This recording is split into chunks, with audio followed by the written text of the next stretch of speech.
მიუხედავად იმის, რომ აქტიური სპორტით ვიყავი, მე დაკავებული და აქტიური კრივით ვიყავი დაკავებული, ვფიქრობდი იმას, რომ სპორტი იყო ჯანმრთელობაზე დამოკიდებული. შეიძლება და მიმიღო ისეთ ტრავმა ვერ გამეგზელებინა და გადავწყვიტე, რომ ჩამებარებინა. მესწავლა რაღაც პროფესია მქონოდა ცხოვრებაში.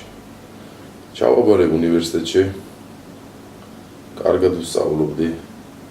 მე თვითონ მაინტერესებდა ჩემი პროფესია, იურიდიული, ჩემი გადაწყვეტილებით ჩავაბარე ამ პროფილებელ საგნებზე. დავამთავრე და დღესაც მაგისტრატურაზე ვსწავლობ.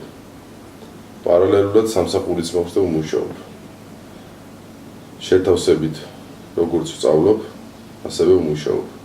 აქედან გამომდინარე ძალიან დაკავებული ყოველდღიური გრაფიკი მაქვს. თავისუფალი დრო იშვიათად მაქვს. ჩემს თავისუფალ დროს, ჩემს მეგობრებთან, ჩემი ბავშვობის ძმაკაცებთან თუ გამოვნახავ იმის საშუალებას, რომ სადღაც ერთად წავიდეთ, გავერთოთ, ან ბილიარდი ვითამაშოთ, ან სადმე კლუბში წავიდეთ, ცოტა დავლიოთ, დალევადით და არ მიყვარს. აი ასეთი არის ჩემი ყოველდღიური ცხოვრება. ალბათ მაგისტრატურის დამთავრების შემდეგ კიდევ ვფიქრობ სწავლის გაგრძელებას.